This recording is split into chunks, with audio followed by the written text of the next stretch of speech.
मध्ये 11 ते 20 वयोगटातील मुलांमध्ये कोरोनाचं प्रमाण वाढलेलं दिसून येत आहे। अलीकडच्या 20 दिवसांमध्ये राज्यामध्ये 1711 मुलं कोरोनाबाधित आढळून आलेले आहेत। नेमकं हे प्रमाण का वाढतंय आणि हे प्रमाण कमी होण्यासाठी काय उपाययोजना करण्याचे आदेश दिलेले आहेत? 11 ते 20 वयोगट हा साधारणपणे आपण जर बघितला तर 5वीच्या पुढचा आणि 12वीच्या आतला किंवा 12वीपर्यंत अशा स्वरूपाचा हा वयोगट आहे। आता आपण कॉलेजेस उघडलेले आहेत, आपण आता 5वीच्या पुढचे वर्ग पण उघडलेले आहेत। त्यामुळे एक नक्कीच आहे की ज्यावेळी ते स्कूलमध्ये जात आहेत तर एकाला झालं की दुसऱ्याला होणार, तिसऱ्याला होणार, हा विषय साहजिक आहे की ते संसर्ग हा या व्हायरसचा मेन गुणधर्म आहे। आणि त्या दृष्टिकोनातून मला वाटतं की संख्या या 20 दिवसात जी हजारभर झालेली आहे ही निश्चितच तुमचं जे म्हणणं आहे ते बरोबर आहे। परंतु यासाठी मला एकच उपाय वाटतो।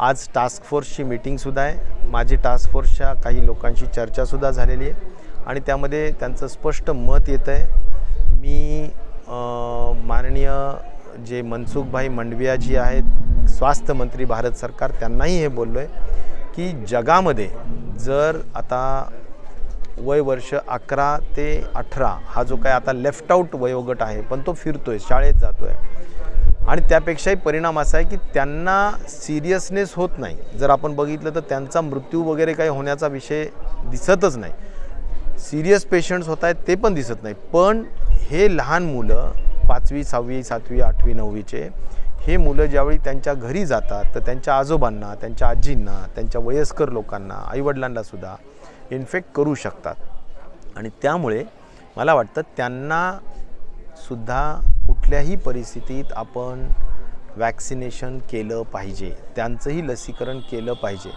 हा टास्क फोर्सचा सुद्धा मत आहे। तेच मत आता आम्ही मांडवियाजींना सुद्धा मांडलेलं आहे आणि मला असं वाटतं की आता महाराष्ट्राच्या वतीनं आम्ही आग्रही राहू की लवकर मुलांचं लसीकरण करा, दोन दृष्टिकोनातून की ते प्रॉफिलेक्टिक म्हणून सुद्धा की जेणेकरून त्यांनासुद्धा संसर्ग म्हणजे त्यांनासुद्धा इन्फेक्शन होऊ नये आणि ते इतरांनासुद्धा संसर्ग त्यामुळे करू नये। अशा दोन्ही माध्यमातून त्याचा उपयोग होईल आणि त्यामुळे या बाबतीत आमचा आता निश्चित प्रकारे विषय आहे। दुसरा विषय